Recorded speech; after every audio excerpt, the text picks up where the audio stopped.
Hey everyone, it's Nikki. Welcome if you're new here and welcome back if you're returning. Today's challenge is putting $20 or more back into our community by buying thrifted secondhand items and giving them new life. It's hosted by Margie from The Asking Spot and Crystal with the Crafty Creech DIY. I'm joining these ladies and I hope this will be a good turnout and this will be something that I do every year. I'm starting by painting this sign, the color Ash by Fusion. This is both a primer and a sealer. I gave it 2 coats and now I'm going to go in with IOD's transfers. This booklet is called Clementine, and I'm going to choose this one botanical image.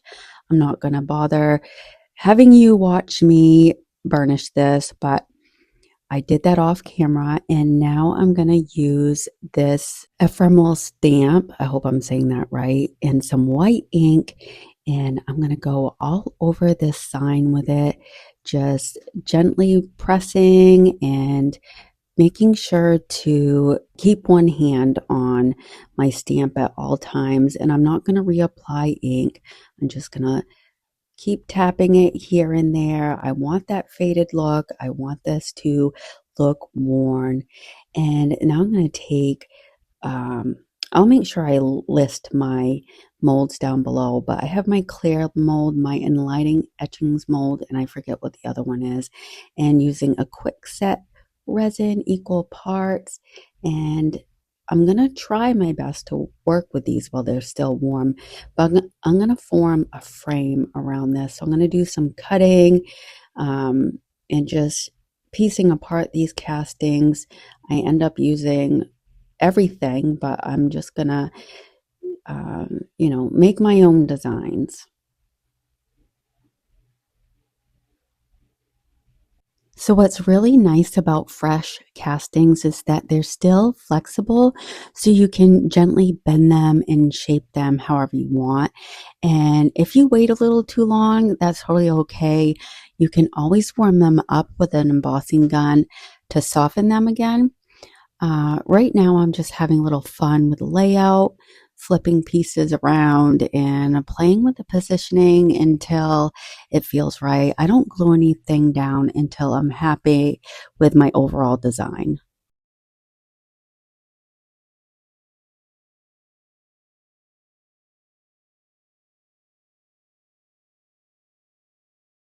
I'm using my Gorilla gel glue for this and just putting some along the back and just holding it for a second. This sets up very quickly, so you don't really have to apply any hot glue to keep it in place. Like I said, it only just takes seconds. So I'm going to continue cutting and let you watch as I put this together.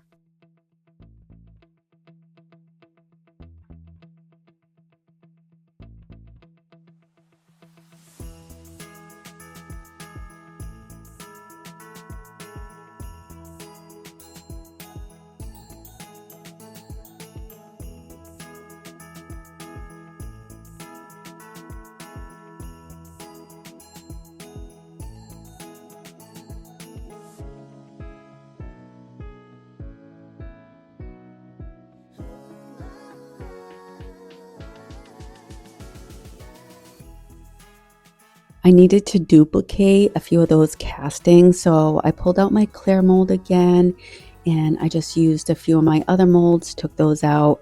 That way you can use up the resin, and I also like having extra pieces in my stash for future projects. If you notice this, when it's really warm, when your castings are really warm, they appear larger. Look at the difference in size. And as this hardens, it will shrink up to the same size as the other. I just wanted to point that part out. And with this mold, we're just using the swirls from them.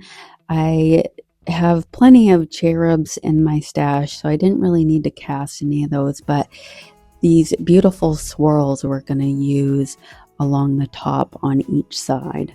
And I am going to do some trimming with these. I'm being really mindful not to glue any of the pieces down while they're still warm.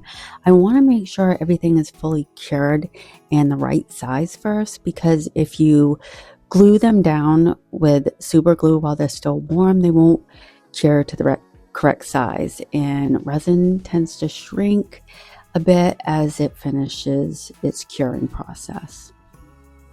I want to take a minute to share my vision for this piece because this is a style I've always been really drawn to.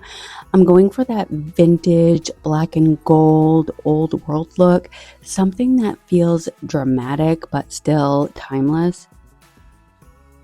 This kind of design really takes inspiration from old world interiors, especially from the late 1800s into the early 1900s, when ornate details, rich dark backgrounds, and warm gilded finishes were so popular. Back then, pieces were meant to feel collected over time rather than perfectly matched, and craftsmanship was really celebrated then. I love that sense of history and character, that feeling that a piece has lived a life before it ever comes into your home. I also love to imagine pieces like this living somewhere, not just on a wall, but in a space with a story. I can picture this hanging in an old French home, maybe in a quiet study or a softly lit hallway, surrounded by tall bookshelves, warm wood floors, and layers of collected treasures. It feels like something you'd see in a home of a writer, an artist, or someone who appreciates history and detail, maybe even in a period film where every piece in the background has an intention or a meaning. That's always how I approach my designs. I want them to feel like they belong to a life, not just a moment. I really hope that as you're watching me work, you're able to see just how much you can do with just a few designs by separating castings, rearranging them, and really making them your own. It's such a great way to take some elements and turn them into something completely personal and one of a kind. And that's one thing I love so much about redesign and IOD molds. It's just endless what you can do with your castings. Now that I have my castings all glued down secure, I'm taking that same paint in the color ash. Again, it's a primer and a sealer, and I'm painting all of my castings everywhere. I'm getting and all the little details. I want to completely cover my castings with this, and all it needs is one coat. I'm slowly migrating all of my paints over to Fusion. As I run out of a color, I replace it with the Fusion's version. It's honestly one of the best paints I've ever worked with, and I'm definitely a little smitten with it. I'm even convinced it's better than Paint Couture's, and I don't say that lightly. I've used a lot of different paints over the years, so when something truly stands out, it really means something to me. After I got my castings painted, I then brought that black along the sides. And after that, I'll go in with Paint Couture's bronze metallic paint and paint all of my castings completely. I just love the look of bronze over black. It adds so much depth and richness. And for me, it really captures that old world French inspired feel that I'm really trying to recreate. And this is bronze metallic paint. I love their metallics. There's so many to choose from, and I just think they're so fun to work with. I do 2 full coats, and I bring that bronze all along the sides so it looks like a frame.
I put some of that gold in these swirls here on each side.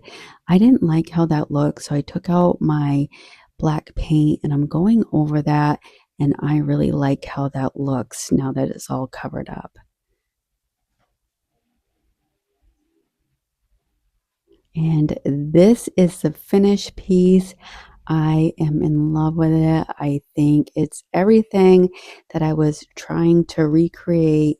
Let me know what you think of this one. All right, I've had this in my stash for a minute. I paid, I think, $6. Yep, $6 for it, and it's a really nice heavy wood.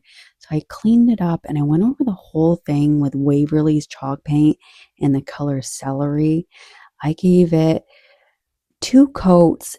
The first coat I had added salt wash to it, and I didn't realize that I wasn't filming. So I let that dry and then I went over it with just the chalk paint.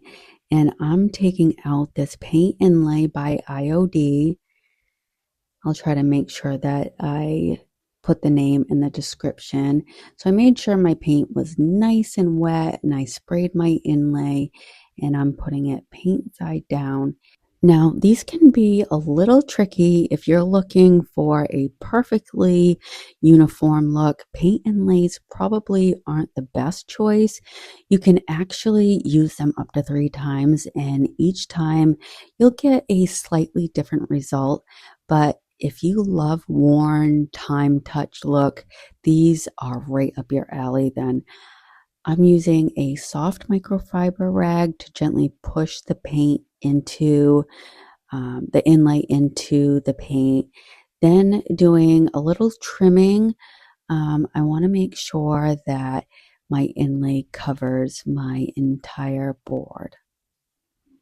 But just spritzing with water and then using my microfiber rag to then push the inlay into the surface.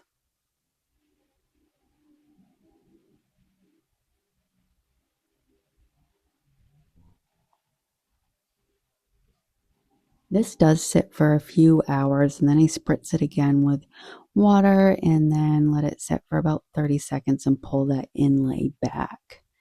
Now, if you have any resistance, just wet it again. You don't want to just go yanking on this because you'll ruin your inlay and some will be attached to your surface. I'm going to dry this real quick, and then I'm going to take out my traditional pots. Transfers by IOD, and I love these. They got the black and the blue, but for this I'm going to choose the black and just cut this out. And I'm going to I'm going to separate this transfer. You'll see here in a second. And I'm going to arrange it how I want it to look.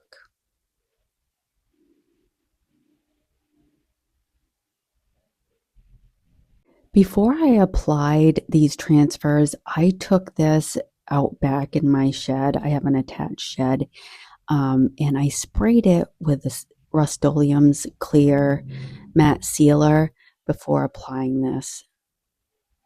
And it's really cold here, so I mean, it's not like I could take it outside to do it, but I wanted to make sure that I sealed it in before I did this next step.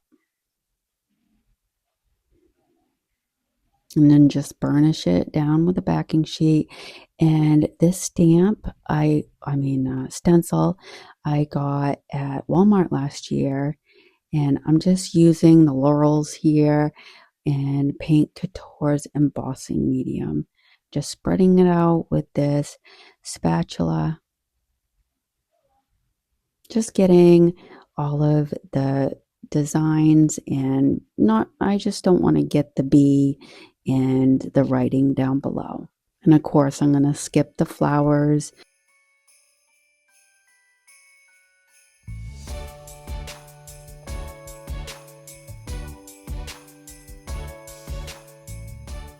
Lift it gently and look at that. Isn't that so pretty? This ended up drying overnight, and now I'm going to go over it with Minwax clear gloss. And this is a polyacrylic, a beautiful sealer. I love this stuff. and just do all over the sides, the back, everything.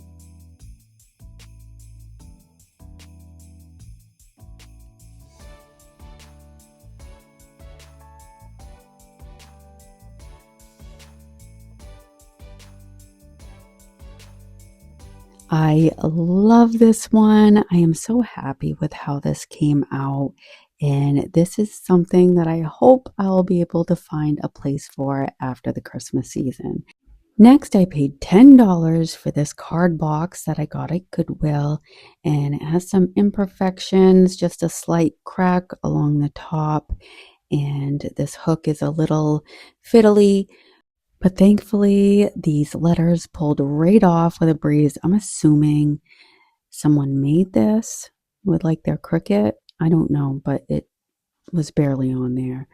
And there's a slight crack, if you can see that there. So I washed it all down and I paint it in the color Dusk by Waverly. But before I do that, I'm going to start casting some molds using quick set resin. I got my favorite Clair mold out, my Victoriana, and a few others. And of course, when I'm using resin, I make sure that I have other molds out, even if I'm not going to use them today. I will use those castings at some point. Then I'm taking my dad's air dry clay and a backing sheet that I just keep in my stash for when I work with clay, and using some cornstarch and just flattening out that clay. But for now, I need to cover this hole, and I decided to use one of the jumbo craft sticks that you can get at Walmart, and some Titebond Quick and Fit wood glue, and just a dite of hot glue to keep it in place. And I'm putting that right over the top. And I'm gonna use that same Titebond Quick and Thick, and I'm gonna add this to the back of my castings. I'm going to cover the whole top here with the clay. So I'm going to be pressing pieces together, and I don't want this to look all neat and tidy. This is going to be an old piece, one that's been around for years and years. And so there's going to be lots of imperfections, and that's what's going to make this piece beautiful. So I'm just tearing as I go and using my roller to help the clay pieces kind of, blend together. I want those cracks to be visible. I don't want things to be all smooth. I want them to be blended, but I don't want perfections.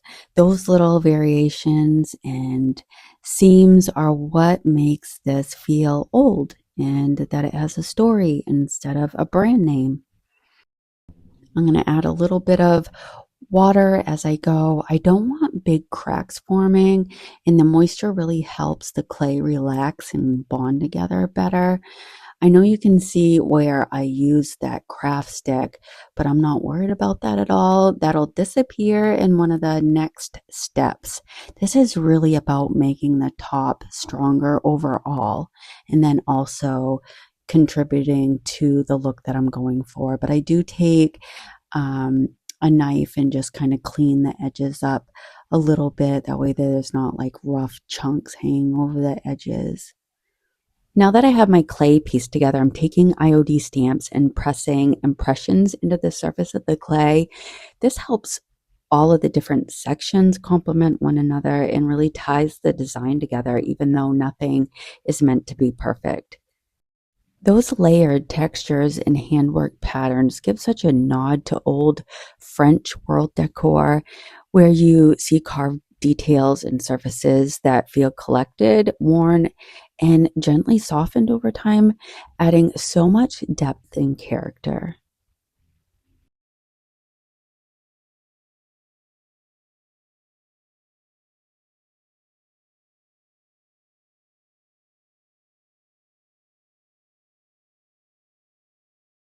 Next, I'm going to take out this other mold. I know I'm going to botch the name. I think it's Salon Parisian Grand Chateau mold. Oh boy. Sorry, I am not good with these fancy names. But I'm going to just cast one of these. Look at how beautiful this is. This is like a close second in my favorite molds. My Clair mold is my absolute favorite. Anyway, I am covering the back here with some more Titebond Quick and Thick, and I got a little bit too much, so I'm taking a baby wipe and wiping that back and then placing my casting back in its place. And just cleaning up that wood glue. And then, okay, so I have my Clair mold and that piece from my Victoriana mold and a few of those pretty birds. So again, with this one, I'm going to start cutting away and separating some of these pieces. And I'll just let you watch as I put this together.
Okay, now I'm ready to go in with the color Dusk, but as I'm putting it on, it's far too thin.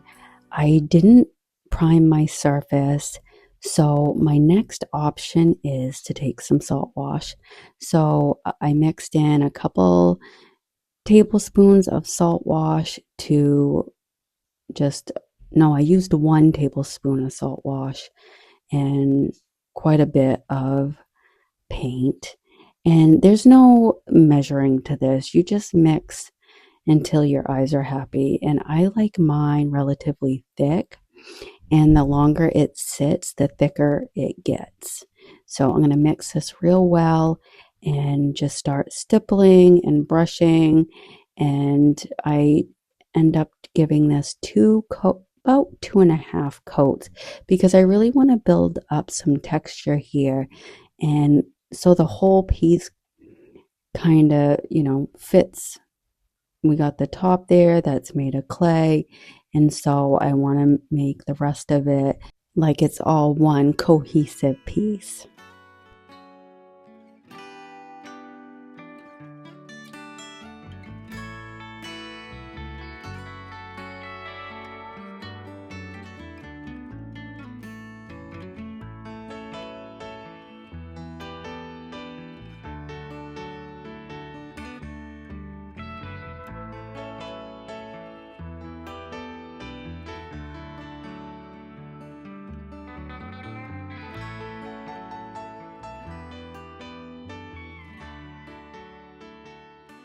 I'm then going to angle my brush and gently sweep over those raised areas just to soften the peaks a little bit. Just kind of take some of the sharpness off. I let that dry for about an hour. Salt wash dries really quickly, and then I just went over it with my second coat. And I didn't really do a third coat, but I did just stipple some on here and there. So 2.5 coats. I don't want to paint the inside, so I'm cleaning up along the sides. And then that ended up drying overnight. So I'm going to go over the whole thing with some white wax and a paintbrush. This is by DIY, and I'm going to go over my whole box with this, pushing it down into all the impressions. And because there's a lot of texture with the salt wash, it just makes this box have the prettiest soft blue hue to it. It's a stunning piece. And I usually go pretty dark and grungy, so this was a fun change for me. I'm doing this in sections, applying my white wax and then taking a soft microfiber rag and just wiping back as much as I want.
Lastly, I'm going to go over it with Sweet Pickins clear wax, and this is just another added layer, to seal everything in, but it also will pull back a little bit more of that white for me.